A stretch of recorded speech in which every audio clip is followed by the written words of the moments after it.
Ayan po, mga kabiday, sa magandang oras sa lahat at welcome po sa aking channel. Ito, sa wakas po ay nagsampa na po ng petisyon. No? Ito pong si Congressman Sid Ungab at ito pong si Attorney Vic Rodriguez sa Korte Suprema po, mga kabida. Ito po ay may kaugnay doon ho sa questionabling 2025 national budget, no? Sa ilalim po ng General Appropriations Act, ano po, na pinirmahan po ni Pangulong Ferdinand Bongbong Marcos. Ayan. Yung petisyon na isinampa po ay nangyari po to kahapon, ano?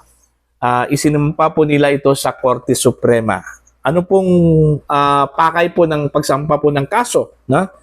To declare the 2025 national budget null and void. Ibig sabihin, wala hong bisa, no? Okay? Wala hong bisa at defective, ano? Okay?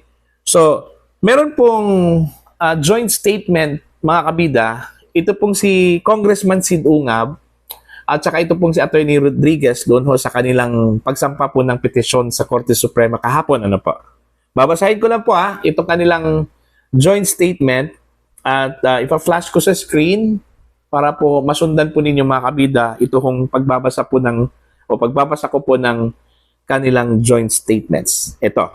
Statement from Attorney Vic Rodriguez and Congressman Sid Ungab on the filing of petition to declare the 2025 national budget null and void and without any force and effect. Ayan. Minarapat namin idulog ang isyu ng illegal, criminal, and unconstitutional sa 2025 national budget sa Korte Suprema upang labanan ang tahasang pagsisinungaling ng mga senador at kongresista na bahagi sa isang cover-up at patuloy na pambubudol sa mamamayang Pilipino. Illegal ang pagpasa ng budget na puno ng blanco at kriminal ang sinumang makikialam at magpupuno ng mga halagang sadyang iniwang blanco ng mga mambabatas. Ito ay malinaw na falsification of legislative document. For the sake of our country and our youth, we demand for transparency and accountability. Yun po. Yun yung kanila pong joint statement po, mga kabida, no? Okay? Kung maalala ko ninyo, ito pong BICAM report po ay naging controversial po ito, mga kabida, matapos pong nasilip at na-discovery po ni Congressman Sid Ungab na meron pong mga blanco, ano po, no? In fact, nasa 28 blanks daw ito, no? Sabi po ni Congressman Sid Ungab po, mga kabida. Ayun po. So, nagkaroon po ng isang podcast noong Sunday po, noong linggo, no? Kasama po si dating Pangulong Rodrigo Duterte, Congressman Ungab, at saka ito pong si Attorney Vic Rodriguez, ano? Now, doon ho, isiniwalat po ni Congressman Sid Ungab na yung nakita ko niyang blanco, mga blankong items doon ay kumbaga hindi ho pangkaraniwan yun, ano? Kasi never daw nangyari na may mga blanco yung BICAM reports after ito ay niratify ng both houses, no? Alam naman po natin, mga kabida, ito pong si Congressman Sid Ungab ay sanay na po pagdating ho dyan sa budget dahil ho siya po ay dating chairperson ng Committee on Appropriations dyan ho sa House of Representatives. So, alam niya yung mga proseso, yung kalakaran dyan, ano? At first time po niya nakita itong mga blankong items na ito, ano? Kaya, sa kanyang tingin, parang hindi ho maganda yon, ano? So, nung nakita po ito ni Pangulong Rodrigo Duterte, yung appreciation niya doon ho sa mga blanco na yon, sa tingin ho niya defective at saka invalid, ano? Kaya yun, pumalat yung balita, pumutok yung balita na meron pong controversy doon ho sa BICAM report at doon ho nag-react yung Malacanang. Okay? Doon ho natin narinig ito pong si ES Lucas Bersamin, ano po, mga kabida, na sinabi po niyang fake news yung isiniwalat po ni dating Pangulong Rodrigo Duterte. Okay? Kasi ho, wala daw mga blankong items doon ho sa GAA. Hindi naman po GAA yung pinag-usapan doon no? Yung BICAM report, yung source po ng GAA po mga kabida, no?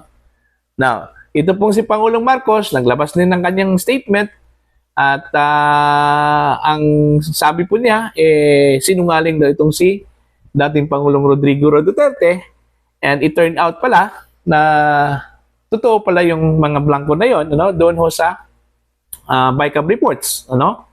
Kasi unang-una, kinumpirma po ni Senator Amy Marcos, then Senator Bato de la Rosa, no? Okay? Sa panig po ng House, kinumpirma po ni Congressman Raul Manuel, ano, ng Kabataan Party List.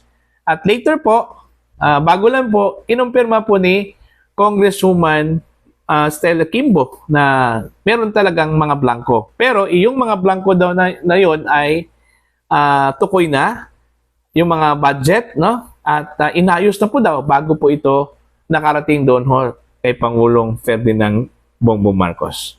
Pero dahil ho sa hindi ho sapat yung paliwanag, hindi malinaw yung mga paliwanag na naririnig po mga kabida, ito pong si Congressman Sid Ungab at ito pong si Attorney Vic Rodriguez. Kaya yun, nagsampa na po sila ng petisyon sa Korte Suprema kahapon para ideklarang null and void po itong 2025 national budget.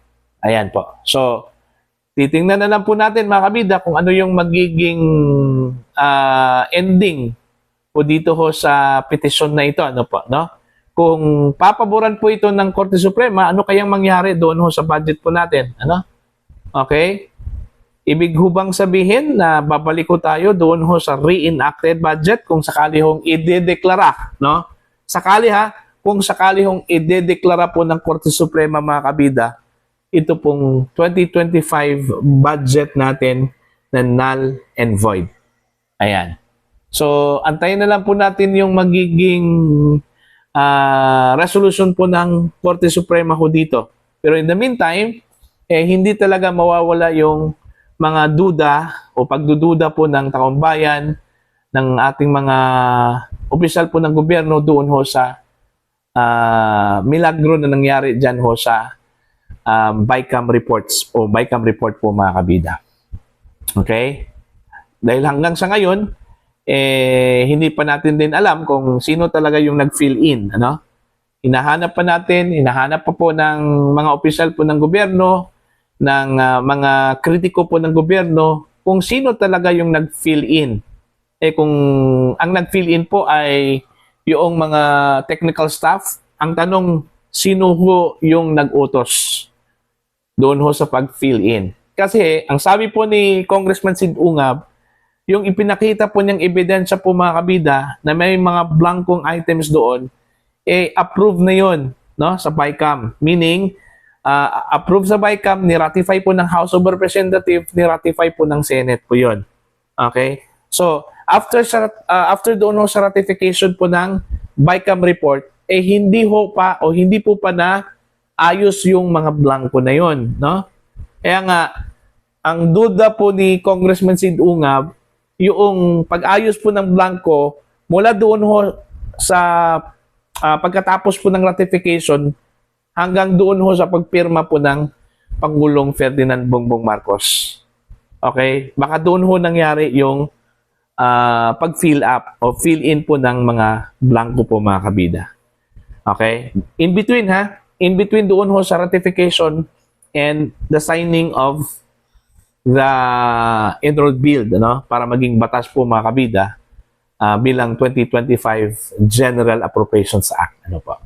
So, for your comment, you can comment down, at sa mga hindi pa po subscriber po sa aking channel po mga kabida, you can subscribe. Just click the subscribe button, click the notification icon, and then click all para updated po kayo sa aking mga uploads. Maraming salamat po sa inyong lahat at God bless po mga kabida.